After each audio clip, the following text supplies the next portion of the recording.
Well, good Saturday morning, everyone, and thank you for joining me here today. Go ahead, if you will, and let's look at the 109th Psalm, Psalm 109. Be starting there today. And if you will, go ahead and like and share the post, and then we will get this over with. I say that joking because this is the last we have talked about in the past, the imprecatory Psalms. And this is the last one, but it is by far the strongest, most strongly worded. It is vicious. That is, it's calling for a great deal of vengeance. It calls down basically fire on the heads of the enemies.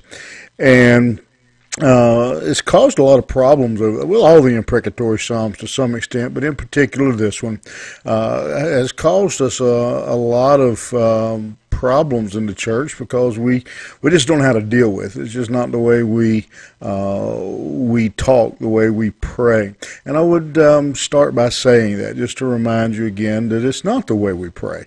We are not living in Old Testament times. We are not living under that system. We live under grace, and we're taught to love our enemies by the New Testament, and so we are different. This is not a representative of how we would pray. We do know in this psalm that David was under some type of harsh attack. And again, not so much physically, but that someone was really attempting to destroy him with their words. And several thoughts have been given by scholars over the years. One would be Saul, who obviously it had his difficulty with David. Another thought is that one of Saul's military men, one of his officers, one of those who were loyal to Saul, possibly David's son Absalom. Another one would be Ahithophel, a former friend of David who was involved with Absalom's revolt. One of Saul's relatives is another possibility. But again, we don't know. But again, David definitely is crying out for the utter destruction of his enemies, and because of that, again, just some of the ways people have attempted to deal with this psalm. Again, we mentioned the difference in the Old Testament when people lived under the law, and the New Testament when we are living under grace. We are again in a different environment than the Old Testament times.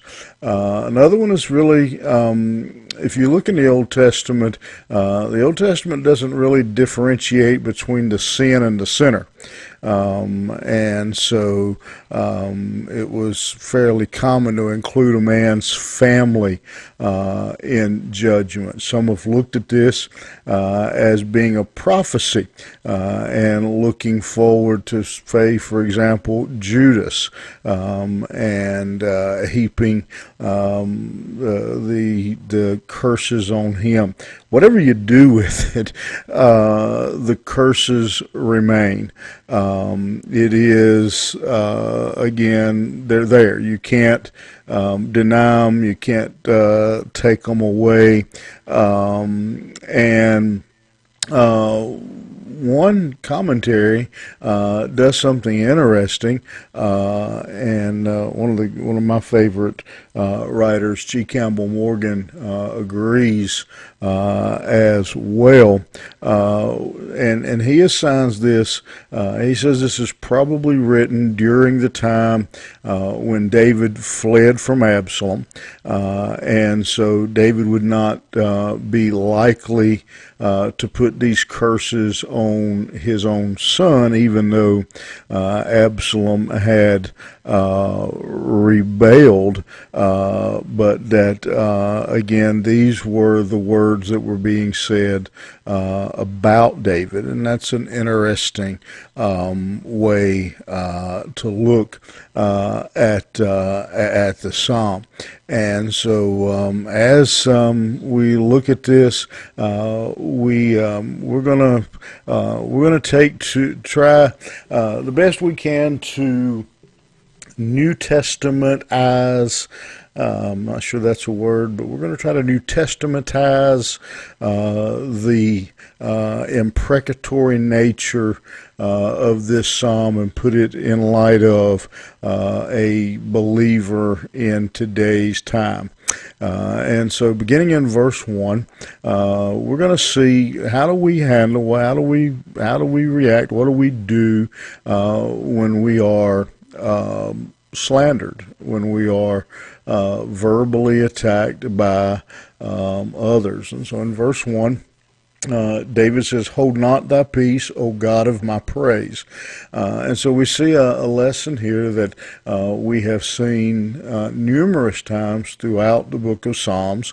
The first thing we do when we find ourselves in any type predicament is we turn to God. We go to God and ask for help. And so he does just that in this verse. Again, whatever was happening, whoever was attacking, they were doing a lot of harm to David. And if you've ever been on the receiving end of that, you know there's two problems. One is what the person is saying. And ordinarily, you can't do much about it. It's difficult to do anything about what the person's saying. But even worse is then the people who believe what they're saying. And you really can't do much about that. And so David does the only thing that we can do really in that situation, and that is begging God to intervene, begging God to step in and to intervene on our behalf. Why? He says, "For the mouth of the wicked and the mouth of the deceitful are opened against me. They have spoken against me with a lying tongue. They compassed me about also with the words of hatred and fought against me without a cause. For my love they are my adversaries, but I give myself unto prayer." And so we see the circumstance described. You may have been there. You may have been on the receiving end of these type of actions. The lying words, the deceitful words, the lying tongue, the words of hatred. Those that fought against him for seemingly no reason that they attack. And David, I'm sure that he felt like everywhere he went, you may have been in this situation before, that David felt like everywhere he went, people were whispering, people were talking, people were repeating what was being said. Look at those words again in verse 3. They compassed or surrounded me. And so he says, I'm surrounded by these people who are attacking me with no reason. To add insult to injury, for my love they are my adversaries. David is saying there that once upon a time they had been his close friends.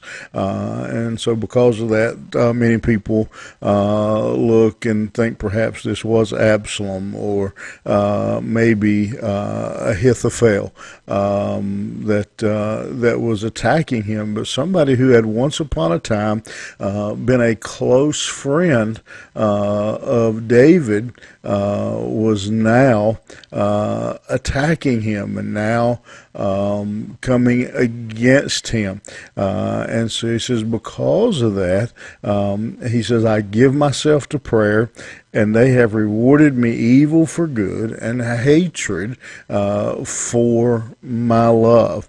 And here this word that is used when he says they have this word, the adversaries in verse 4 is the Hebrew word Satan. And so that's how strongly they were coming against David. That's how hurt David was that he gave them this label. But instead, David, instead of attacking, instead of coming, we often, when we find ourselves in that situation, we return evil for evil.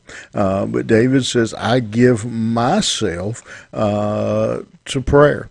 And again, we see this in verse 5 again. These are people who David says, I've done good for. I've loved. But for me, they have given evil and they have given hatred. How do we respond? What do we do when people attack and lie about us? To me, it's a lot like, and I don't know how many of you are sports fans, but you see this happen all the time, and in particular in football.